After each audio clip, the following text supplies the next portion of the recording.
Welcome back! We are currently exploring the apartment complex that's home to our base, and we just got finished talking to Wareham, who told us all about energy shields and what they can do.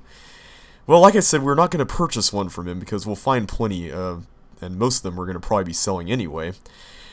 But in the meantime, I want to level up Kane because we were able to do so after killing the Sith officer and his droid minions. So let's go ahead and do that. I'm going to put 2 more points into Persuade, which will give me 1 more point there, since it's a cross-class skill. And I am also going to allocate 1 to Treat Injury as well. Why not? Feats, I think I am going to go with Toughness. This feat gives the character 1 extra vitality point every time they level up. This bonus is retroactive for levels previously gained. Once again, this will help offset what we're losing by not being a soldier in terms of health and combat skill and whatnot. In this case, it's health, so I definitely want to have that so we can gain as much health as we can when we level up. And I think that'll be it. We are now level 3, and one thing that I have not mentioned yet in this LP is this right here on the left side of the screen, where it says light on the top and dark at the bottom. This is basically the game's, as some people call it, karma meter. And essentially it measures where you are in terms of your morality, if you are a disciple of the light side, or someone who is prone to follow the dark side. And at this point we're neutral. Now, undoubtedly, those of you who are familiar with the game are probably wondering where I'm going to go with this LP. And I think I mentioned in the last video that I am more likely to give more positive, polite responses when I talk to people. And that is what I continue to intend to do, and most of those times will give you light side points depending on what the situation is, if there are actually light side points to be gained.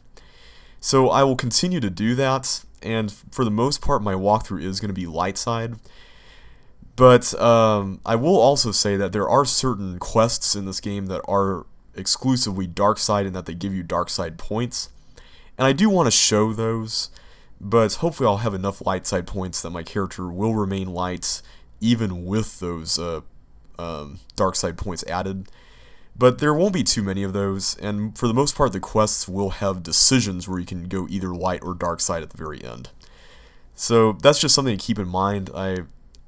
I know that's kind of spoiling what the end of the LP will look like for those of you who have played the game before, but I just wanted to make that clear so there won't be any confusion or that you won't have to constantly wonder about it. So let's continue on. Hi there, maintenance droid. He seems happy. Ready. Let's get Karth to open this door for us. On it. Sure. It's open. There's a Twi'lek in here. Let's see what she has to say. Pudu, Tunirama na praka donko searcha I don't want to hurt anybody. I just want to check out their place and loot their stuff here. I kind of feel bad about doing this because, I mean, I really don't want to steal from anybody, but honestly it is the only way right now that we can get anything. I mean, we're going to find money elsewhere as we go out into the city, but when you start out in the game, this is pretty much how the game encourages you to practice using security. On it. Sure.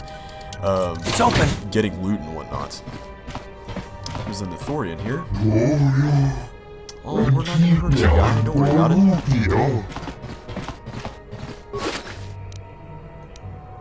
Alright, we got more stuff. This isn't exactly much compared to what we're going to get later on in the game, but since it's there, I do want to show how to get it just for completion's sake. If I know something is there, I have to get it. That's just the way I operate.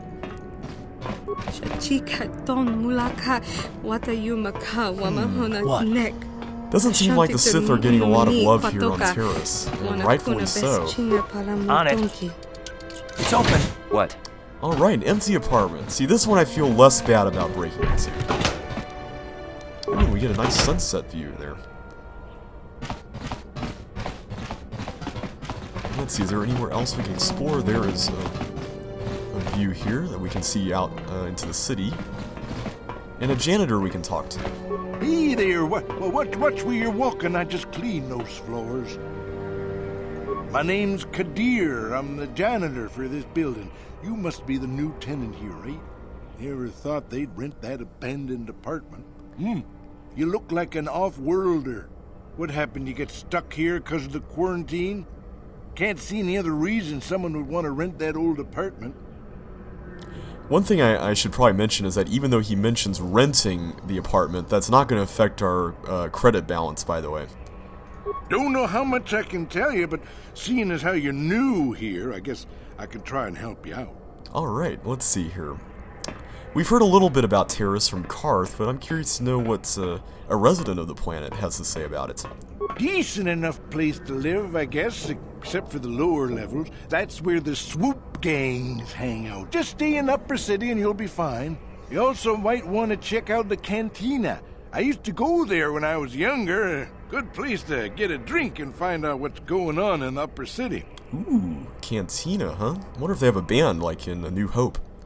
Just keep following the apartment complex ring until you come to the elevator. It'll take you out to the upper streets there. And from there, just head south a ways. You can't miss it. Alright. Don't know how much I can tell you, but...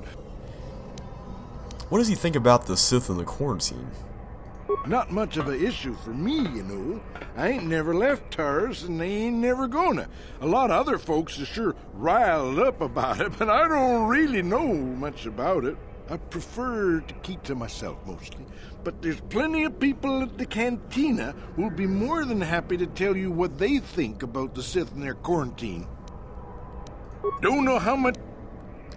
Let's see if he has some recommendation about where else we can get some equipment, and if there are any other shops besides Laram's.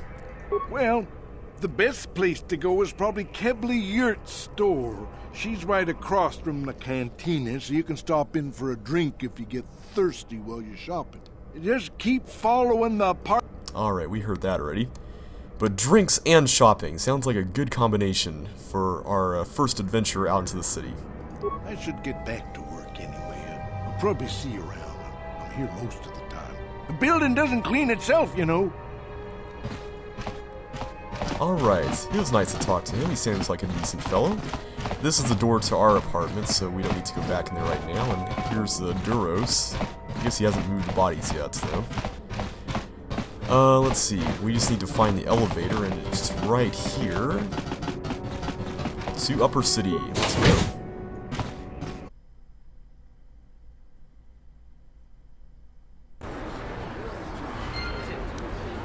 Alright, we've gotten a journal entry at it, and what this is telling us is it's giving us a quest dealing with the game's rapid transit system.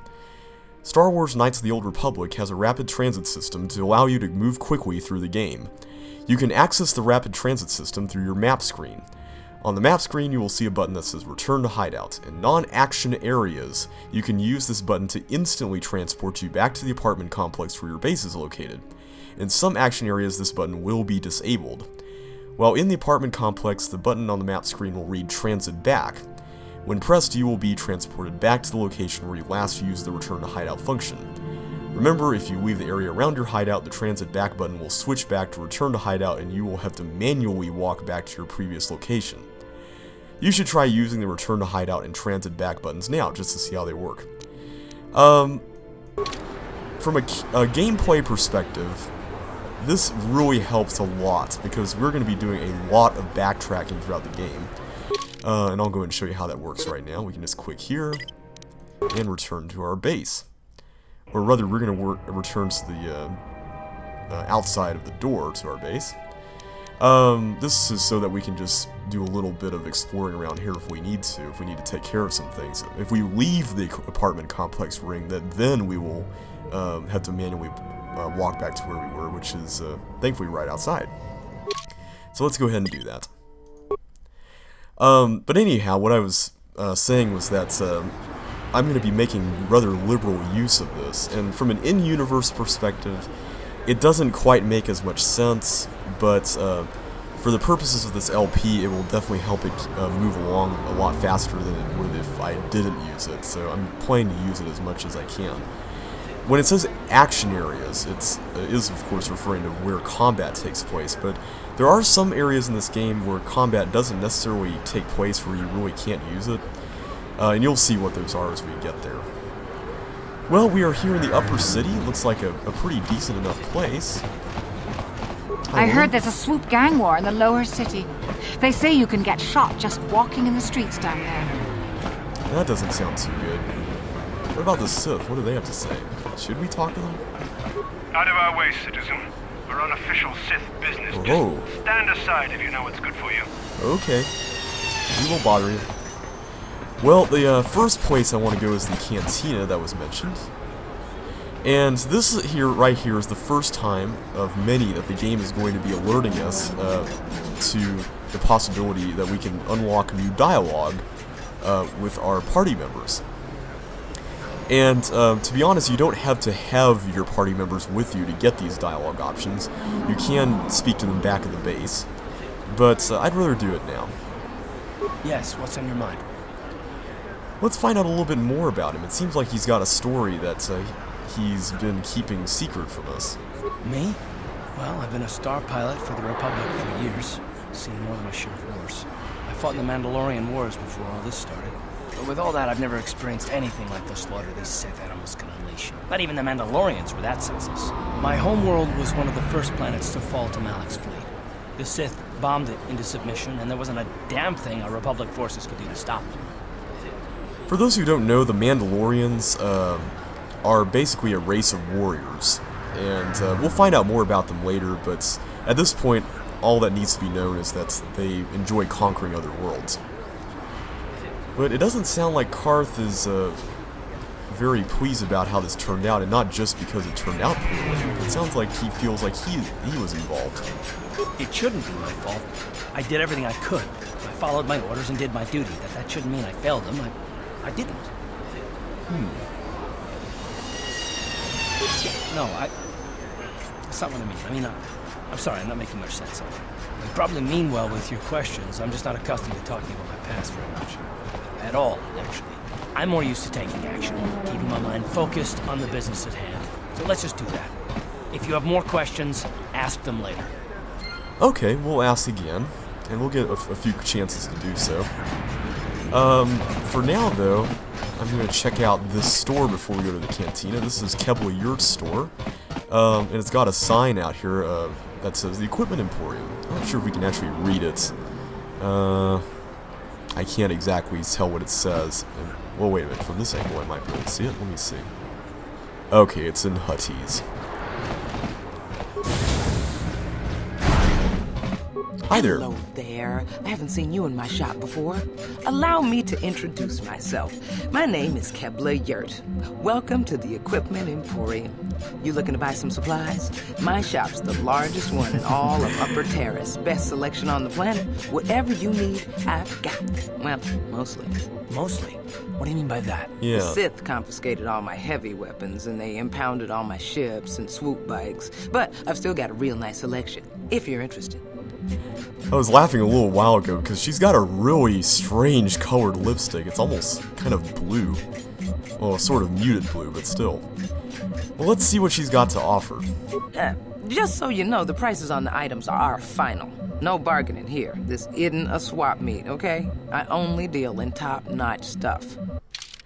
And what she's saying is true, and not just for her, but for just about any merchant that we'll encounter. If they have a shop, then every price that you see here is final, unless you do something outside of the shop to cause prices to go up, and in one particular case, that is a possibility. Or down. I think the reverse is true in another situation. What I want to buy is this right here, the Permacrete detonator. This powerful detonator is extremely complicated. Only someone trained in its use could set and activate it. And we will be using this later on, so I'm going to go ahead and purchase that. There isn't anything else right now that I can buy that I'm interested in at this point. So I'm going to go ahead and leave the shop be for the time being. But we'll probably return there later on. For now, though, I want to check out the cantina, and it seems like they've got a Sith trooper as a bouncer. Don't bother me. I'm here on official Sith business. Seems like every Sith trooper is on official Sith business. But we will continue inside the cantina in the next video.